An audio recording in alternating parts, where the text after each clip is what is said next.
grasped its power when I began to travel abroad. Travel to places where folks don't have, everyday interaction with people of color. And understanding that their whole idea about who the other is comes from film, comes from these images. It's a little distressing when you think about what they're watching and how what they're watching impacts who they think I am. And so the power of film in that way is really, affecting the way that we are seen as whomever we are. But then also, just more personally, it affects the way that I see myself. As I've watched images of Black people, Black women, women in general, in film over the years, how it's really changed my self-view. So, the power of film is the way that we are seen and the way that we see ourselves, and, those make up, the foundations of who we are. A memory that I have of a film and an experience watching a film, an introduction to a film, that I remember just a critical change in my own kind of chemical balance. I watched it at home on television, which is probably not the best way to watch it, and I've seen it maybe 100 times since in a lot of other presentations, much more pristine and beautiful, but it was the first time that I saw West Side Story. And I grew up in Compton, in an area, in a part of Compton that has more Latinos than Black people. So, it was the first time that I saw kind of the vibrancy of people of color who weren't Black on screen. My friends, their families, in some way, represented on screen. And I remember there being connections made in my head as a young girl between my friends at school, my brown friends in my community, and this world. I'm heavily influenced by the filmmakers that are known as the LA Rebellion filmmakers, Haile Garima, Charles Burnett, Julie Dash. So much art is inspiring, but those filmmakers are because they were working in the place where I'm from, because they were making films that were contemporary representations of Black life at that time. Just really speak directly to the work that I'm most interested in. So whenever I'm feeling drained, I'll put on Ashes and Embers or Daughters of the Dust or Killer Sheep. Just three among the many films from the filmmakers from that generation. I started to have thoughts about being a filmmaker in my early 30s.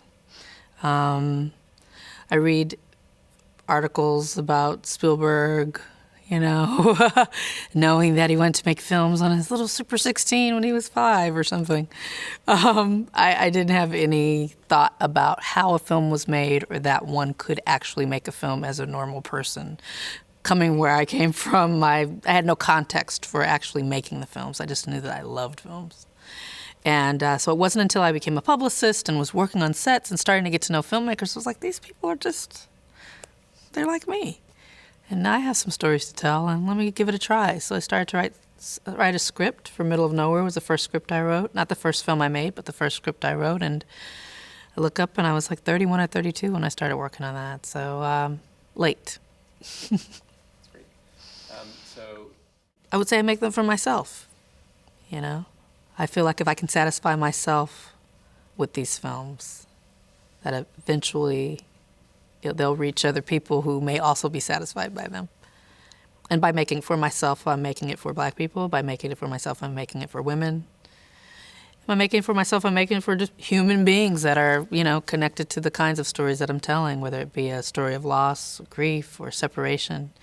But it starts with satisfying me, as opposed to being in the editing room or being at my desk typing a script or being on set trying to think about what other people will like, because I think that's the death nail.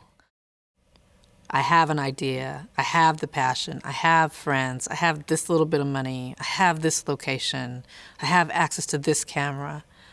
Okay, I can make something with those things I have instead of focusing on all the things that I did not have, all the things that I wanted. my needs started to change, and my posture became much more active, and I was moving forward as opposed to standing still.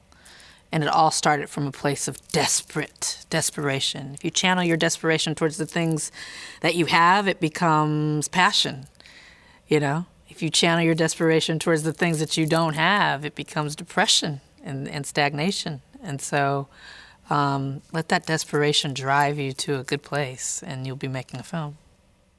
So a space, a program, the intention behind the Black Film Center Archives is so vital to not just Black people, you know. It's vital to film lovers. It's vital to people who are interested in the world outside of themselves, who may not be Black. You know, I was watching a film earlier today at the Black Film Center Archives from 1929, a Black couple who made films in their living room in 1929 from Indiana. And by watching that film, I saw the way they walk, the way they laugh, what was appropriate in touch at that time, the spatial relationship to each other, the way the furniture was in the room. I mean, I'm learning, you know, a whole world opens up. And for me, as a Black woman, to be connected to my ancestors, to our legacy, to see those images that have been kind of kept from us on television and film, was really moving. You know, it's something that I saw and I said, God, I wish everyone could see it. But everyone's not going to see it. There's no place for it to sit and live and be protected. And so to think that there are places like this and that this particular place exists, so well run, so passionately run, it's moving, you know. As a filmmaker as well, to think that there are people in places like this helps me believe that my own work might live on when I'm not here. The importance of a space like this is, in thinking about the answer to that question, I get real jealous of these people who have access to not only the pristine quality of the picture and the sound of this particular place, but just access to a university, cinema in general. The world is waiting for you.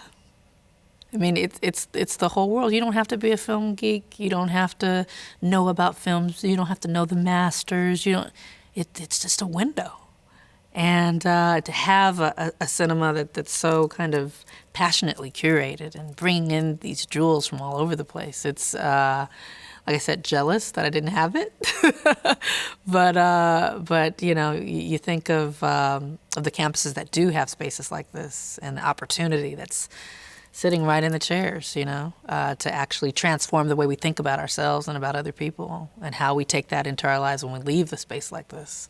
Really vital, you know. It should be something that's everywhere. You think of music programs and all kinds of arts programs that we should have more of. But certainly campuses that have a space like this are the lucky ones.